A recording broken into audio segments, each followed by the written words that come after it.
বন্ধুরা, আজকে এই সিজনের প্রথম আমের চাটনি বানাচ্ছি। তো এই চাটনি যদি সঙ্গে থাকে তাহলে তো দুটো রুটি এক্সট্রা খেয়েই ফেলবে তোমরা। এবং বাচ্চারা যদি পায় তাহলে তো বারবার চেয়ে চেয়ে খাবে। এটা জ্যাম বা জেলির সাবস্টিটিউটই তোমরা বলতে পারো। বাই দ্য ওয়ে, আমি দীপালি, তোমরা দেখছো তোমাদের চ্যানেল মায়ের আদরে রান্না। আজকে আমি তোমাদের সঙ্গে শেয়ার করতে চলেছি আমের চাটনির রেসিপি, খুব সহজ সরল পদ্ধতিতে। দেখো, এর জন্য প্রথমে আমি নিয়ে নিয়েছি 600 গ্রাম কাঁচা আম। দেখতেই পাচ্ছ, আমগুলো ধুয়ে ভালো করে আমি পরিষ্কার করে নিয়েছি এবং শুকনো কাপড় দিয়ে আমি ভালো করে মুছে নিয়েছি। কোনো রকম কিন্তু জল থাকা চলবে না, হাত বা আম কোথাও কিন্তু, বা যে পাত্র আমরা ব্যবহার করব সেখানে কিন্তু কোনো রকম কোনো জল থাকা চলবে না। তো আমের বোটার দিকটা আমি কিন্তু ছুরির সাহায্যে আমি কেটে নিচ্ছি। এবার এই আমগুলোকে আমি ফিলারের সাহায্যে ভালো করে খোলাটা ছাড়িয়ে নেব। তোমরা রেসিপিটি দেখতে দেখতে চ্যানেলে যারা নতুন এসছো তারা চ্যানেলটিকে সাবস্ক্রাইব করে বেল আইকনটি প্রেস করে রাখো, যেন পরবর্তী নোটিফিকেশন সবার আগে তোমার কাছে পৌঁছায়। এবং রেসিপিটি যদি ফেসবুক পেজ থেকে দেখে থাকো তাহলে পেজটিকে অবশ্যই ফলো করে রাখার অনুরোধ থাকলো। দেখতেই পাচ্ছ, আমের ছালটা আমি ছাড়িয়ে নিচ্ছি। আমাদের কিন্তু একটা আম ছোলা হয়ে গেছে, দেখতেই পাচ্ছ। এবার আমি এটাকে দুফালি করে নিচ্ছি এবং আমের যে আঁটিটা আছে সেটাকে কিন্তু আমি বাদ দিয়ে দেবো। আমের আঁটি এখনো শক্ত হয়নি, তো সেই জন্যই এইভাবে আঁটিটাকে বার করে নেওয়া যাচ্ছে।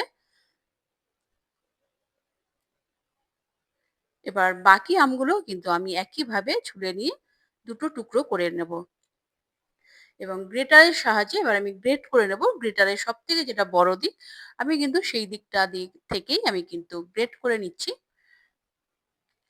তোমরা কিন্তু চপারের সাহায্যেও কিন্তু চপ করে নিতে পারো। আমি এখানে গ্রেটারই ব্যবহার করছি। একটু সাবধানে করতে হবে শেষের দিকটা, নাহলে কিন্তু হাতের একটু ছুলে যেতে পারে।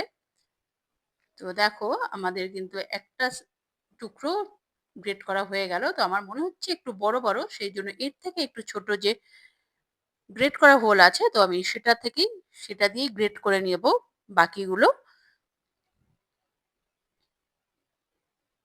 তোমাদের দেখাচ্ছি, দেখো এটা কিন্তু আরেকটু মিহি হয়েছে। দেখো, দেখেই বুঝতে পারছো, এইভাবে কিন্তু আমি সমস্তগুলোই গ্রেট করে নেব। দেখো, আমাদের সবগুলোই কিন্তু গ্রেট করা হয়ে গেল অলমোস্ট, দেখতেই পাচ্ছ।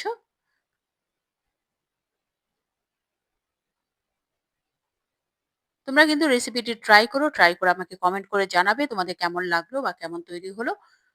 তাহলে আমার ভীষণই ভালো লাগবে যদি তোমাদের কোনো উপকারে আসে। তো দেখো, আমাদের কিন্তু সমস্তটাই গ্রেট করা হয়ে গেছে, সমস্ত আমগুলোই। তো এই আম এবার আমি সাইডে সরিয়ে রাখছি। এবার আমি গুড় কিন্তু একদম ছুরির সাহায্যে একদম গুঁড়ো করে নিচ্ছি। তোমরা কিন্তু গুড়ের পরিবর্তে চিনিও বা মিছরিও ব্যবহার করতে পারো। তো আমি এখানে ব্যবহার করছি ৩০০ গ্রাম গুড়। তো দেখো, আমি কাপ মেপেও দেখাচ্ছি। কাপ মেপে কিন্তু আমাদের ১.৫ কাপ মতো গুড় হয়েছে। ৬০০ গ্রাম আমের জন্য আমি এখানে ব্যবহার করলাম ৩০০ গ্রাম গুড়। তো এর মধ্যে আমি দিয়ে দিচ্ছি ছোট ১ চামচ নুন, ১/২ চামচ হলুদ গুঁড়ো এবং ১/২ চামচ কাশ্মীরি লঙ্কার গুঁড়ো, এবং সমস্ত উপকরণগুলো আমি ভালো করে মেখে নিচ্ছি। ২-৩ মিনিট সময় নিয়ে কিন্তু আমাদের এটাকে ভালো করে মেখে নিতে হবে। এতে কিন্তু আমটাও অনেক নরম হয়ে যাবে এবং আমের যে এক্সট্রা জল আছে সেটাও কিন্তু বেরিয়ে আসবে। এতে কিন্তু আমাদের কুকিং প্রসেসটা অনেকটা কম সময় লাগবে। দেখতেই পাচ্ছ, ৩-৪ মিনিট করার পরে আমি রেখে দিলাম ওটা সাইডে। এবার আমি একটি ভাজা মসলা বানিয়ে নিচ্ছি। এর জন্য কড়াইতে আমি ৪ টে শুকনো লঙ্কা দিয়েছি, ১.৫ চামচ গোটা ধনে, ১ চামচ গোটা জিরে এবং ১/২ চামচ আমি দিয়েছি মৌরি। এটাকেই আমি শুকনো খোলায় একটু ভেজে নেব।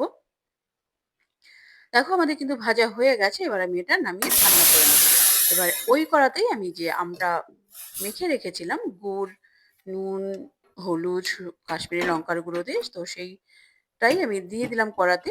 একটু ভালো করে নাড়াচাড়া করে নিয়ে আমি কিন্তু ঢেকে একদম লো ফ্লেমে ৫ মিনিট রেখে দিয়েছিলাম, যেন আমটা প্রপার কুক হয়ে যায় এবং নরম হয়ে যায়। দেখতেই পাচ্ছ, জলটাও কিন্তু অনেকটা রিডিউস হয়ে গেছে, অনেকটা ঘন হয়ে গেছে। এবার কিন্তু আমাদের কন্টিনিউ নাড়াতে থাকতে হবে। গ্যাসের ফ্লেম লো টু মিডিয়াম রেখেই আমাদের কিন্তু কুকিংটা করতে হবে। হাই ফ্লেম করা যাবে না, তাহলে কিন্তু জ্বলে যেতে পারে গুড়টা। তো দেখো অনেকটাই কিন্তু ঠিক হয়ে এসছে আমাদের। মাত্র দুটো উপকরণ দিয়েই কিন্তু তোমরা এরকম একটি সুস্বাদু আমের চাটনি বানিয়েই ফেলতে পারবে। দেখতেই পাচ্ছ কন্টিনিউ কিন্তু নাড়তে থাকতে হবে।